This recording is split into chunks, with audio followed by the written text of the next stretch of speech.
Hello दोस्तों, आज की कहानी है सासू माँ को दिया एक चुटकी जहर।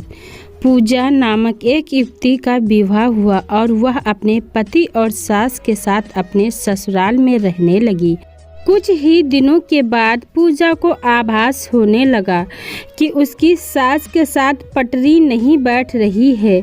सास पुराने ख्यालों वाली थी और बहू नए विचारों वाली। पूजा और उसकी सास का आए दिन झगड़ा होने लगा। दिन बीते, महीने बीते, साल भी बीत गया। ना तो सास टोका टिप्पणी करना छोड़ती और ना पूजा जवाब देना। हालत बद से बदतर होने लगी। पूजा को अब अपनी सास से पूरी तरह नफरत हो चुकी थी। पूजा के लिए उस समय स्थिति और बुरी हो जाती जब उसे भारतीय परंपराओं के अनुसार दूसरों के सामने अपनी सास को सम्मान देना पड़ता। अब वह किसी भी तरह सास से छुटकारा पाने के लिए सोचने लगी। एक दिन जब पूजा का अपनी सास से झगड़ा हुआ और पति भी अपनी माँ का पक्ष लेने लगा तो वह नाराज होकर मायके चली आई। पूजा के पिता आयुर्वेदिक के डॉक्टर थे। उसने रो रो कर अपनी व्यवस्था पिता को सुनाई और बोली, आप मुझे कोई जहरीली दवा दे दीजिए जो मैं जाकर उस बुढ़िया को पिला दूं, नहीं तो मैं अब ससुराल नहीं जाऊंगी। बेटी का दुख समझते हुए पिता ने पूजा के सर पर प्यार से हाथ फेरते हुए कहा, बेटी, अगर तुम अपनी सास को जहर खिलाकर मार दोगी तो तुम्हें पुलिस पकड़ ले जाएगी और साथ ही मुझे भी, क्योंकि वो जहर मैं तुम्हें दूंगा ना, इसीलिए ऐसा करना ठीक नहीं होगा। लेकिन पूजा जिद पर अड़ गई, आपको मुझे जहर देना ही होगा।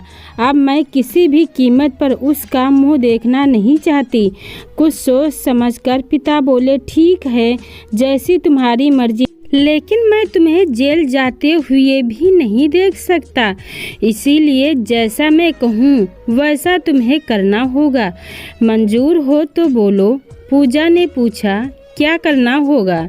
पिता ने एक पुड़िया में जहर का पाउडर बांधकर पूजा के हाथ में देते हुए कहा, बेटी, तुम्हें इस पुड़िया में से सिर्फ एक चुटकी जहर रोज अपनी सास के भोजन में मिलाना है। कम मात्रा होने से वह एकदम से नहीं मरेगी, बल्कि धीरे धीरे अतिरिक्त रूप से कमजोर होकर 5 से 6 महीनों में मर जाएगी। लोग समझेंगे कि वह स्वाभाविक मौत मर गई। पिता ने आगे कहा, लेकिन तुम्हें बेहद सावधान रहना होगा ताकि तुम्हारे पति को बिल्कुल भी शक ना होने पाए, वरना हम दोनों को जेल जाना पड़ेगा।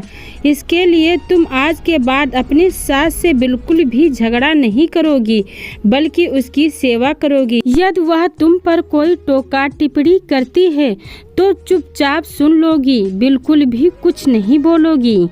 तो बताओ, कर पाओगी ये सब? पूजा ने सोचा, 6 महीनों की ही तो बात है, फिर तो छुटकारा मिल ही जाएगा। उसने पिता की बात मान ली और जहर की पुड़िया लेकर ससुराल चली आई।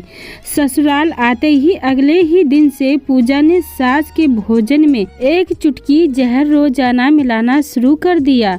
साथ ही उसके प्रति अपना बर्ताव भी बदल लिया। अब वह सास के किसी भी ताने का जवाब नहीं देती, बल्कि क्रोध को पीकर मुस्कुराते हुए सुन लेती। रोज उसके पैर दबाती और उसकी हर बात का ख्याल रखती।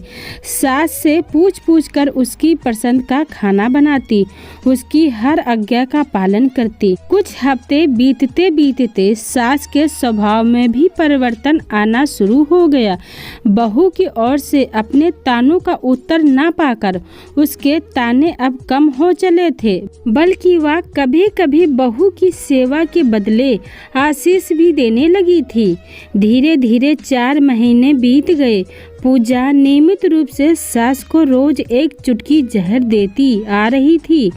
किंतु उस घर का माहौल अब एकदम से बदल चुका था। सास बहू का झगड़ा पुरानी बात हो चुकी थी।